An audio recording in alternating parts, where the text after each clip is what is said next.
The wind on Droskin 7 was like blades cutting the skin, and the metal streets were colder than ice as Sena walked with her bare feet carrying her child in her arms, her skin a soft lavender color covered in bruises and dust. Her daughter, Lyra, was small and weak, her head resting on Sena's shoulder like a fading flame. Every breath Sena took came out like smoke, but her chest hurt more with each step. The trade center was only 2 blocks away, but her legs felt like stones. She had already sold her shoes 2 days ago, then her scarf, then her necklace. Now she only had one thing left, the cloth tied around her body. No one looked at her with kindness as she passed by the humans and alien vendors. Some moved away from her, some laughed. Quietly, one man shook his head and whispered something rude to his friend, but Sena kept walking. Her daughter needed food. She reached the food stall where old energy bars were stacked behind glass. The vendor, a thick alien with yellow eyes, barely glanced at her. Sena lowered her head. She spoke with a dry voice, almost like Sandy. "We'll give you my wrap, just give me 1 pack for my child," she said. The vendor looked at her slowly, then at the cloth covering her. 1 pack for the wrap, he said without care. Sena nodded. She turned away, pulled the wrap off, and handed it to him. Now, standing in the freezing wind, with nothing but her skin exposed, she hugged her daughter tighter, trying to share whatever warmth remained. The vendor tossed her a cold, dry bar with no kin. Sena held it to Lyra's lips, but the child was too weak to chew. She began to fall, her knees hitting the ground, her arms still around Lyra. She whispered, "Please stay awake, my little one, please." At that moment, a shadow stopped near here. A man bent down in silence. He looked human, dark hair, worn boots, long jacket, his eyes filled with something Sena had not seen in a long time, concern. He took off his coat without a word and wrapped it around her gently. She looked up confused. "Afraid? Why are you helping me?" she asked, her voice shaking. "Because no one else is," he replied quietly. He lifted her carefully in his arms, holding both her and the child close. The man turned and walked away from the crowd. The vendor stared, but said nothing. A few humans muttered among themselves, but the man kept walking. Sena felt his warmth. She closed her eyes, but kept whispering her daughter's name again and again.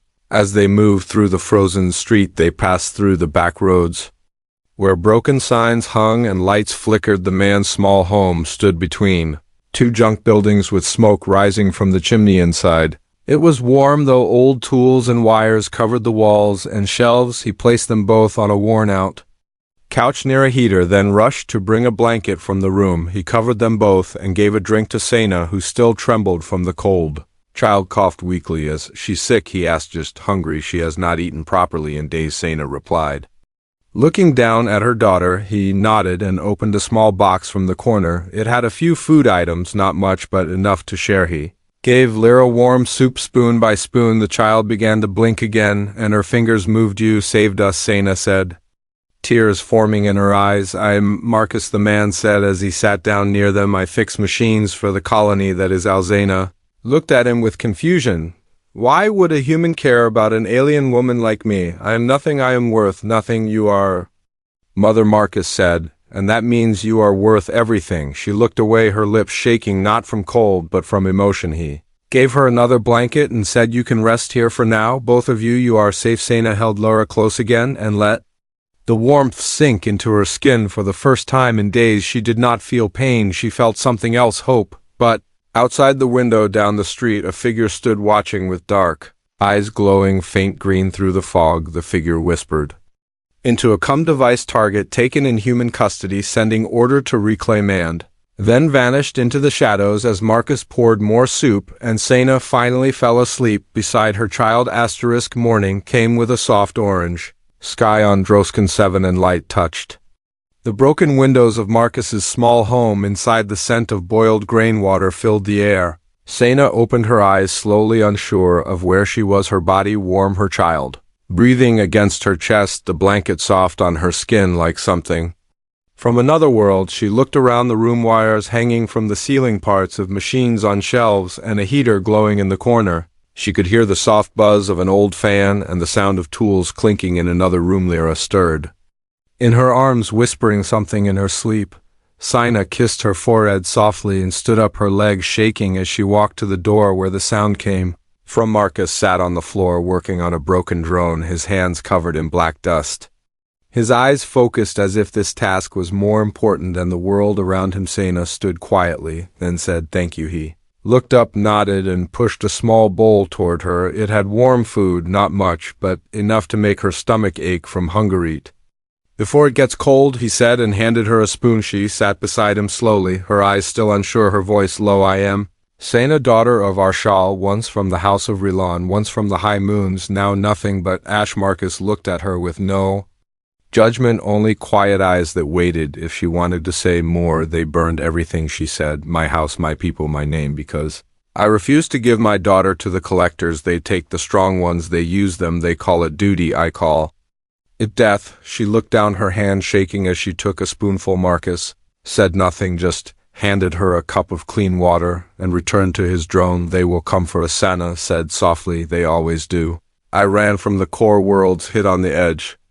But the mark they put on me, it glows, it speaks. They will find me and my child." Marcus looked at her mark, a faint silver glow near her collarbone. He opened a drawer, took out a strange tool, and pressed it gently on the skin. A small spark flashed, and the glow faded. "Not anymore," he said. "That was a tracker. I just burned the signal." Sena blinked. She held her child tighter. "Why are you helping me?" she asked again, this time with more fear than before. "No one helps someone like me, not without reason."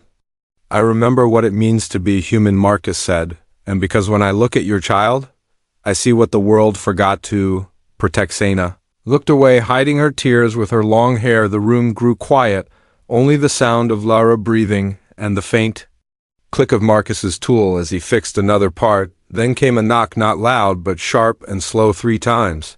Like a code not meant for kindness. Marcus stood, quickly grabbed a thin rod from the wall. It lit up with a pulse of blue energy. He looked through the broken viewer near the door, his jaw tightened. 2 figures in black armor stood outside, one tall, one short, their helmets shaped like skulls. The mark of outer world bounty agents. "Stay inside," Marcus whispered to Sena. "Hide under the floor.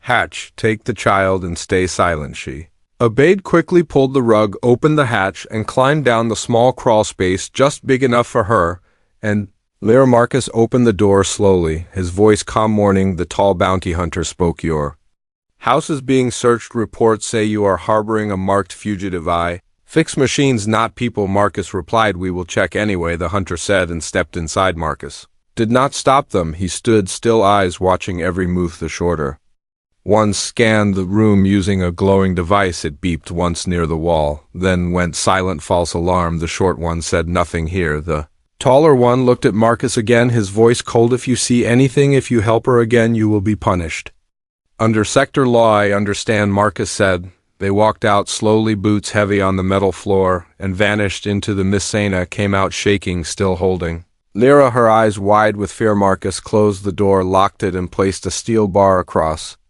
it. "They will come back," Sena said, her voice hollow and flat. "Then we move," Marcus said. "There is a place deep in the old scrapyard, machines from the war, no signals, no scans. We will go tonight." "Why would you risk everything for someone like me?" she asked.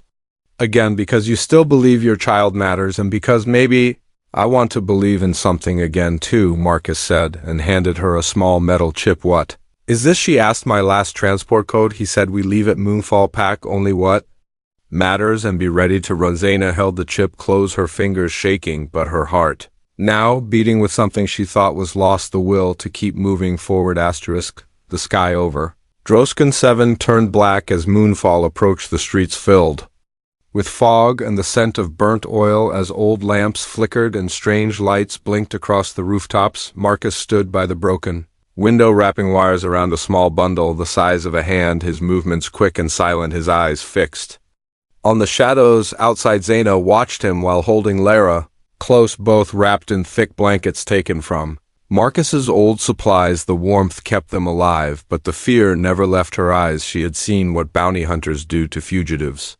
especially mothers like her. They never show mercy. They take what they want and leave behind ashes. "Is it ready?" she asked, her voice shaking. "Almost," he replied, still working his fingers, moving with the skill of a man who had once built war drones and deactivated mines in human battles. He finished the bundle, pressed a button, and the device blinked with a soft blue light. "What is it?" Sena asked as she stood beside him. "A pulse jammer. It will blind their scans for about 5 minutes, enough time to escape if We are fast and quiet, he said while sliding the device into a pouch. He picked up a small backpack filled with tools, dry food, and one loaded shock pistol, which he handed to Sena. I cannot, he said, not anymore. If I raise a weapon again, they will know it is me from the Battle of Red Hollow. They still search for that man. So now you must protect her, not just with your love, but with your hand. Sena took the pistol, her fingers cold around the grip, her eyes filled with something new. Not fear, but duty. I will keep her safe, she said. Marcus nodded and opened the back hatch behind the machine rack. The tunnel behind it led to the scrapyard maze, a forgotten path filled with metal bones and dead machines from the war. They stepped into the tunnel, closing the hatch. Behind them the air was tight, filled with dust and echoes of dripping water. Lyra pressed her face into her mother's neck and slept as they moved slowly through the darkness. Marcus held a small light, showing the way past broken bots, shattered droids, and rusted cargo trucks. Some still had old war paint, others had symbols of houses long dead in the Galactic War. Sena asked softly, why do you hide back here? Why not live like the others in clean buildings? Because clean buildings are filled with clean lies. Marcus said, out here no one pretends to care, but they also do not watch too closely. Suddenly, a noise came from behind, a loud crack like glass breaking, then footsteps followed, heavy and fast, bouncing off the walls. Run, Marcus shouted, and they did not ask questions, they run. Sena clutched Lyra with one arm, the pistol in the other. Marcus led the way, turning left, then right, then under a fallen beam, then over a pile of twisted wheels. The light behind them grew brighter, red and white beams sweeping through the narrow space. They reached an old shelter deep inside a crushed war tank. The door opened with a hiss and Marcus pushed them inside, closing it and sealing the lock with a spark from his tool. They listened as footsteps passed above them, voices speaking in code, not in language, the sound of a scan beam buzzing across the floor. Then silence. After long minutes, Marcus spoke again. They are looking for the signal. Your mark was burned, but your face is still in the system. I need to change that. How? Sena asked. We break your record. Marcus said, new name, new birthmark, new ID. I used to do it for human refugees during the mining riots. Same method, same lie. He pulled out a flat device from the backpack, pressed it against her arm, and it began scanning her skin, changing the patterns. Her mark now a series of human letters, not alien script. You are now Sarin from Earth. Colony Alara 6, he said. Your daughter is Lani, born in Sector Green 4. All clear. Sena looked at her new mark and held Lyra tighter, whispering her new name like a prayer. A soft knock came again, 3 times, not loud, not angry, but full of tension. Marcus readied another device, a smoke flare. His eyes locked on the door. They found us, he said low and sharp, but we are not dying here. We move again now through the burn path. No scanners work there, only gas fire and noise. He kicked open a hatch on the floor, pulled them both down, and dropped into a lower tunnel filled with heat and the sound of burning pipes. The smoke choked them, but they kept moving past the light, past the noise, into a space so dark they had to feel the walls with their hands. At last they reached a chamber with one broken window and a cracked floor above them. The sky of Droskin 7 stretched wide and clear, the moon high and cold. Marcus fell to one knee, breathing hard. Sena knelt beside him, placed Lyra down, and held his arm. Are you hurt? She asked. No, just tired. Too many memories, too much running, he said. She looked at him, his face marked with dust and old pain, but also kindness that had not faded. Then, stay with us, she whispered. Stay and keep running with us. Marcus did not answer, but his hand reached out and held hers. And in that silent moment, no scan, no hunter, and no cold could break the warmth they had found under the burned sky of this dying world. The chamber smelled like rust and old ash, its walls made from broken transport panels, its roof covered with patched cloth and bent steel. Marcus lit a small fire using dried machine oil and scraps of wire. The flame flickered soft and low, casting shadows on their faces as the night pressed in around them. Sena sat close, holding Lyra, who now slept soundly, wrapped in the warmest cloth. Marcus had left her breathing soft, her skin no longer blue with cold, her fingers gripping a part of her mother's dress like she feared losing her again. Marcus sat across from them, his back against the beam, his eyes staring into the fire, not speaking, his mind far away, maybe in a different time, maybe in a different war. Sena broke the silence with a soft voice, almost unsure of herself. How long can we stay Here Marcus looked up slowly and answered, as long as they are still hunting us not long enough. Is there any safe place, she asked, any world where they do not reach there? Is one, he said after a pause, but it will cost more than I have. It is hidden. Past the outlaw belt, ruled by no council and protected by the Eco Treaty, only those with clean names can enter and stay then. We cannot go, she said, her voice full of sorrow. Marcus leaned forward and pulled a small black cube from his bag. He turned it on and a light filled the chamber, showing an old map with red dots blinking across the sectors. There is a route, he said, marked by the old rebel code, the kind I used to follow. It cuts through old smuggler gates and trade cracks, but it is only open for 6 days every cycle. If we want to use it, we must reach the first gate by the second moon, or we are trapped on this. Roxana nodded slowly, understanding what that meant. Danger, speed, and risk. I will go with you, she said. I will not stay behind. Marcus smiled a little, not with joy, but with respect. Good, because I cannot do it alone, he said. Then his face changed as the map shifted. One of the red dots blinked faster. What is it, she asked. The hunter, he said. They sent a new one, not a drone. Not a soldier, but a seeker, something bred to follow one scent and never stop. I have only seen one before, and that one burned a whole base just to catch one name. Can it be stopped, she asked with a cold whisper. Only if it dies, or if the one it hunts does. Marcus said and closed the cube with a hard click. Sana held Lyra tighter, her eyes burning with fear but also fire. Then I will not let it take her, she said. Even if I must face it alone, you will not be alone, Marcus replied, and reached into his jacket. Pulling out a metal wristband, he placed it on her arm and pressed a button. It locked in place with a soft hum. This tracks your vitals and links to mine. If you fall, I know. If you run, I follow. And if your heart stops, mine screams. She looked at it, then looked at him, her eyes softer than before, her voice trembling. Why give me this? Why risk so much? Because I'm tired of watching good people die, and because I think your child deserves a mother who fights with more than hope. The fire cracked softly between them as silence returned, but it was not heavy. It was full of thought and quiet trust. Suddenly a loud sound echoed above the chamber,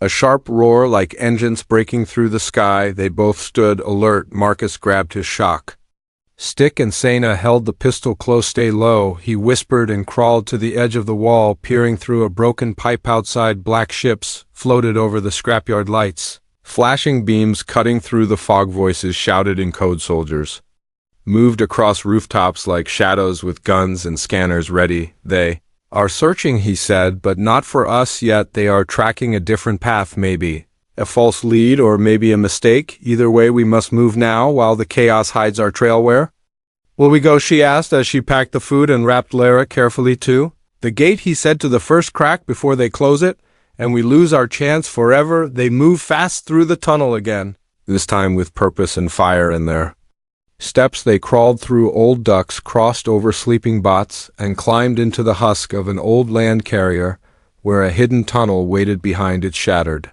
drive. Coruscant climbed first, her legs stronger than before, her arms steady as she balanced her child on her back, wrapped with care. Marcus followed close, sealing the path behind with a trail jammer. As they walked deeper into the dark, the walls glowed faintly with rebel markings guiding them like silent stars, each one older than the war, each one drawn by hands that once believed in freedom. We follow their path now, Marcus said, and maybe in doing so we find our own end. If the hunter finds us, she asked, then we show it that we are not prey. He said, we are survivors. The tunnel ahead opened wide, revealing the forgotten gate. Its door cracked, its lights blinking, but still alive, and as they stepped into its cold light, Sana felt her fear change into something else, something new, the will to fight for the life they still had. The forgotten gate stood tall like a silent guardian made from broken alloys and ancient wires, glowing softly with old rebel code. It pulsed in blue and green patterns like a heartbeat frozen in time. Marcus placed his hand on the center panel, and the gate shimmered with weak light, reading the old signals still buried in his blood from the war. Sana stood behind him, holding Lyra, who slept soundly against her shoulder. The tunnel behind them, dark and long, filled with the sounds of dripping water and creaking metal. Her eyes scanned the corners, always alert for the shadow that hunted them. The seeker, the creature bred to follow, without sleep, without rest, without reason. The gate opened with a slow groan, revealing a narrow bridge floating over a deep trench filled with black mist and spinning junk. Caught in magnetic storms, the air smelled like ozone and the wind whispered like voices from the past. We go together, Marcus said, not fast, not slow, keep your balance and never look down. Sena nodded, her feet firm, her grip on Lyra strong. She followed Marcus step by step over the narrow path. The bridge shook with each movement, old panels shifting under their weight, but they kept walking, no words, no fear, only purpose. Halfway across, Sena stopped, her ears catching a sound behind them, not metal, not wind, but breath, hot and loud like something hungry. She turned slowly and saw Ida, tall figure, stepped out of the dark tunnel, covered in skin like black glass, its eyes glowing red with fire, its arms long and sharp, its steps quiet like death itself. It did not run, it did not speak, it only walked forward with one purpose: to take what it was told to take. The seeker, Marcus said, his voice sharp and clear. We run now. They dashed across the rest of the bridge as it cracked behind them, the seeker stepping without fear over the breaking panels. Like it walked on air, the trench below pulled at their legs with magnetic force, but Marcus reached the other side first, grabbed Sena's arm and pulled her over. Just as the last panel fell into the mist, they landed hard on the ground, and Marcus pressed a switch, closing the gate behind them, but the seeker placed its hand on the edge, and the panel began to glow again. Not with rebel code, but with dark fire. It will open, Marcus said. We have maybe 1 hour, maybe less. We must reach the signal tower and send the echo code. It will lock the path forever and burn the trail behind us. Where is it? Sena asked, her breath shaking, her arms tightening around her daughter. Up there, he pointed to a tall structure built into a cliff, the path leading to it steep and broken, pieces of metal and glass covering the way. They climbed fast, their feet slipping, their hands grabbing old roots and steel bars. Lyra remained still, wrapped tight against Sena's back, the pistol in her hand, shaking but ready. Marcus climbed ahead, pulling her when she slipped, pushing her when she slowed. They reached the door of the tower and entered a wide room filled with dust and wires, broken screens hanging from the ceiling. A single console stood in the center, its lights dim, its panel cracked but still alive. Marcus placed his hand on the scanner. The screen blinked with red, then green, then a voice spoke from the machine, old and robotic. Code name required, dread hollow survivor, he said. Voice match confirmed, code access granted. He typed fast, lines of symbols and numbers flowed across the screen. The tower began to hum with power, old engines starting. After years of silence, the floor shook and the walls groaned, but the signal rose high into the sky, a beam of light shooting through the clouds. Done, Marcus said. The echo has been sent. The gate will burn in 5 minutes. Then a sound behind them froze their blood. The door burst open and the seeker entered, moving with fury, its eyes burning brighter, its hands crackling with energy. Marcus stood between it and Sena, pulling out the shock stick, his arm steady, his face calm. Go now, he said.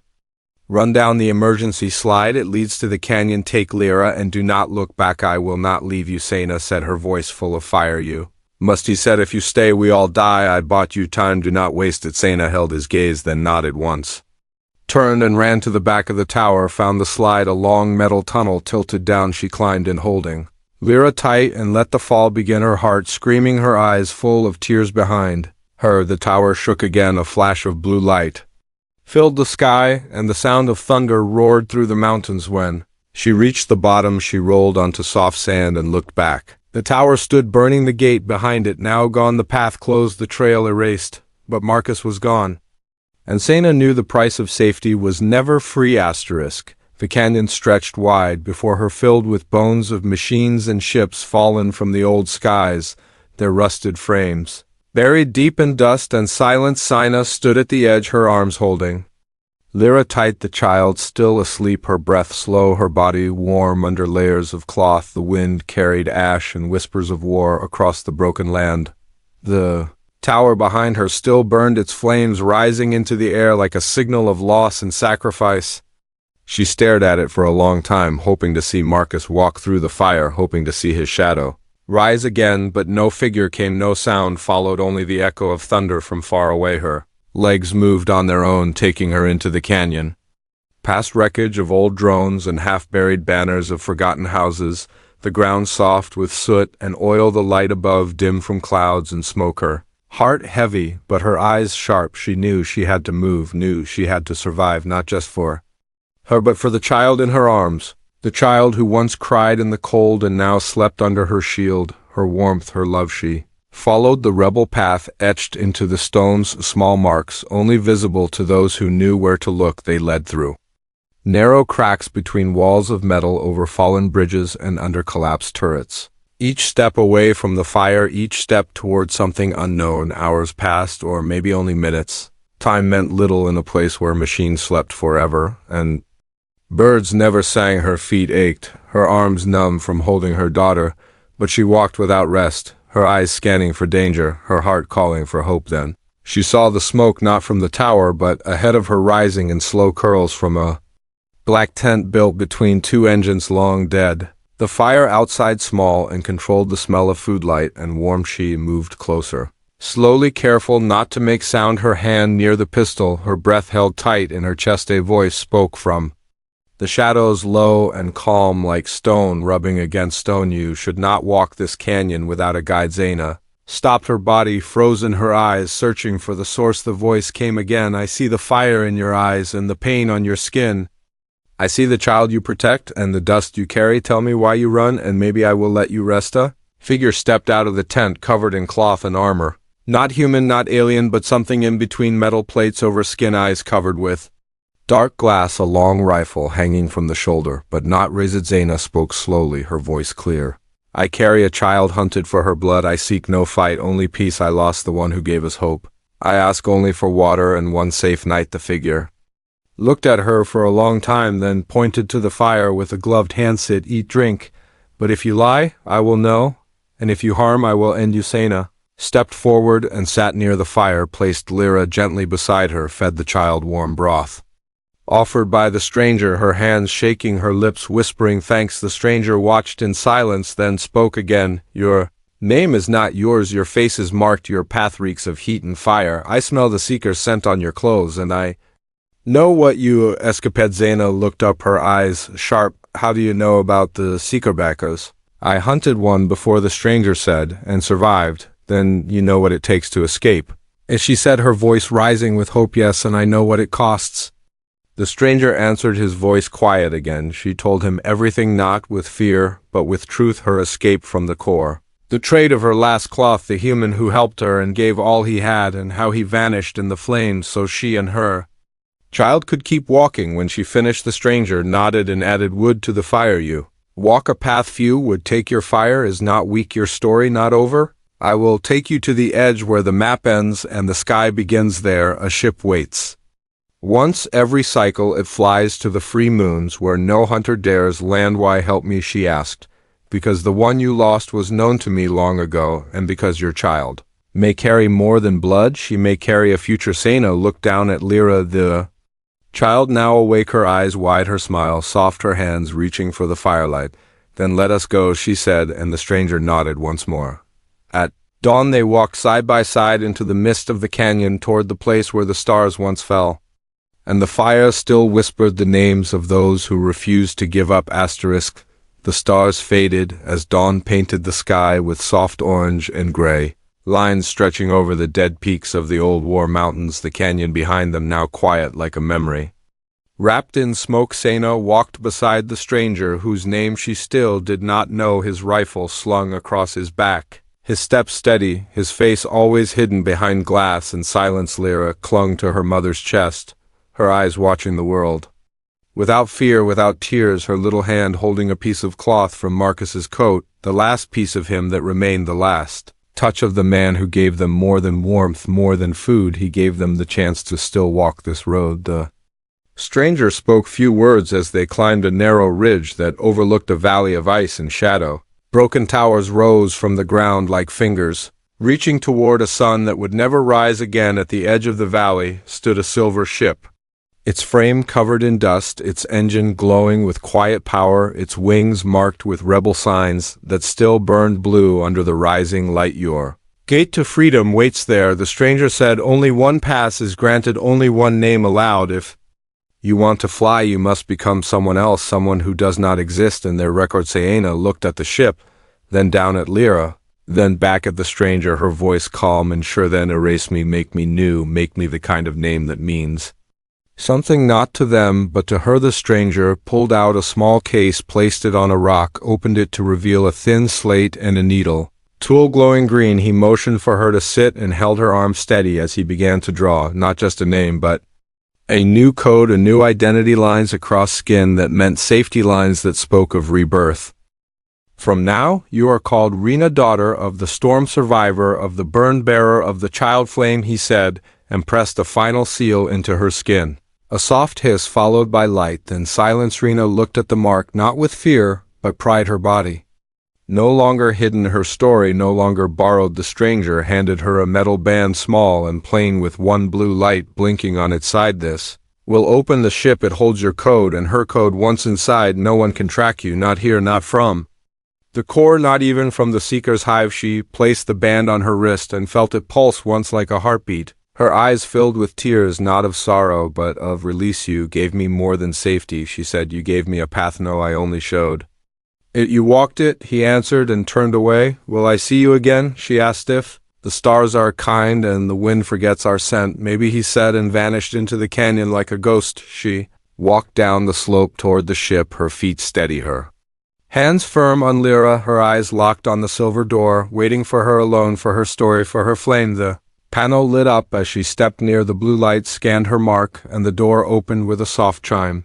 The air inside cleaned, the walls smooth, and white lights blinked along the ceiling as the ship welcomed her like a voice from a dream. She placed Lyra into a small rest pod, secured her with care, checked every strap, every seal, her hand brushing the child's hair as Lyra smiled back, full of trust and love. Then she walked to the control panel, placed her palm on the scanner, and watched as the ship came alive. Engines humming, panels glowing, the map before her showing stars. She had never seen paths she had never dared to dream. She looked out the window one last time, her eyes searching the canyon, her heart whispering a name, not lost, not broken, only resting in the fire. Marcus, you were more than a savior, more than a man. You were the reason we live, the reason we rise. The ship lifted gently into the air, engines pulsing with power, wind rushing across the valley, dust swirling like ashes in the sky. As they rose higher, the stars opened above her, wide and endless, the map guiding them to the free moons, to the place where no chain reached, where no hunter followed, where no child would cry in the cold again. She sat beside Lyra, held her close, and whispered words into her ear, soft and strong. We are not prey, we are not forgotten. We are the fire that survived the storm, and we will burn bright where none can put us out. The ship flew on through the sky, past broken satellites, past silent debris, past the bones of old battles, into a future waiting, not with fear, but with open arms and endless light.